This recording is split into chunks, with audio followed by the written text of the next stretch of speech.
it was confirmed that Gonzalo Higuain is a Chelsea player. This is something we've talked a lot about over the last couple of weeks. Higuain, he won't be eligible for their game against Spurs, but of course, I believe will be in attendance. The big question, I suppose, from a Chelsea perspective is whether or not they can finally find a decent striker, because you take a look at the players that have come in after Didier Drogba, and really you could just say that Diego Costa is the standout talent, because the rest of those have been pretty much, it's fair to say, isn't it, Craig, busts? Well, Anelka's goal scoring was not too bad. Batshuayi was young. Morata was a disaster. Batshuayi was young, as was Lukaku. So Lukaku was a young man when he came in there and went out and loaned on a couple of occasions. Fernando Torres was over the hill.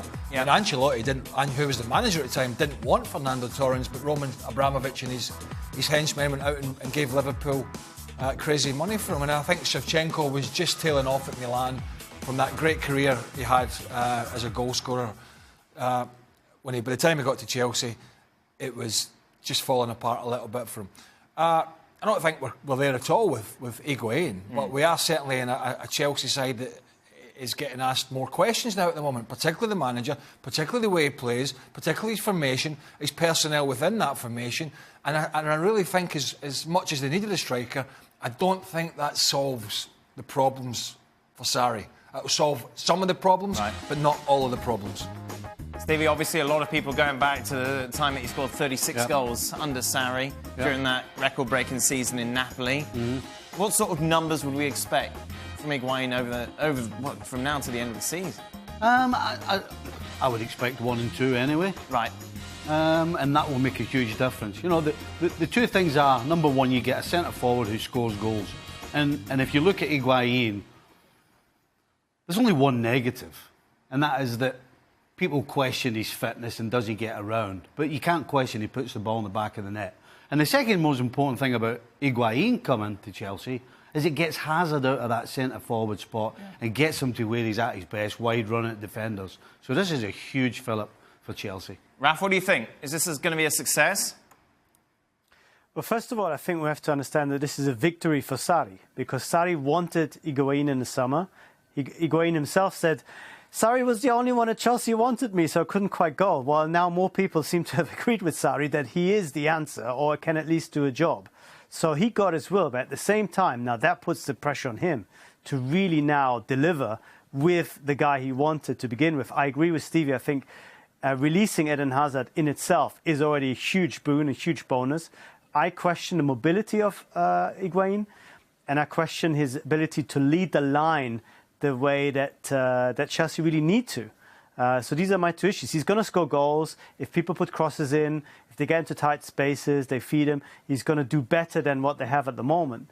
Whether it's going to be enough to make 4th place, I'm still not sure. See, that's the big question, isn't it? And that's why we've talked about it so much, because of the momentum that Manchester United have. And, of course, that Arsenal win over Chelsea means that the lead in 4th place is now just 3 points. The bookies still have them as odds-on favourites to join Spurs, City and Liverpool in the Champions League next season. Does Higuain cement that top 4 place for them? Not guaranteed, no. I mean, obviously it helps, but it does put a huge pressure back on Eden Hazard now, because and also Willian or Pedro or Hudson-Odoi, who plays on the other side, if he doesn't go to Bayern Munich. Because, you know, we've talked about Jorginho a lot, but when teams start setting people on him, he's passing it, he's like a crab, isn't he? He's passing it sideways, let's be frank. And then you got N'Golo Kante, he's not going to be creative. He'll run around and he'll work. Kovacic is not having a great time, and Barkley's been in and out. So all the supply has to come from the 2 wide positions. Higuain's not going to do it himself. He's not that type of player. He's a penalty box striker. It then has to come from Hazard and another who's playing on the other side. That puts a lot of pressure on them, because there's not a lot of creativity in that Chelsea midfield 3. There's not a lot of box-to-box midfield running in that midfield 3. I know Kante will get forward now and again, but let's just not talk about him as a natural goal scorer, because he's not. So that piles the pressure onto those front 3 that I'm talking about. So will they be in top 4 at the end of the season, Chelsea?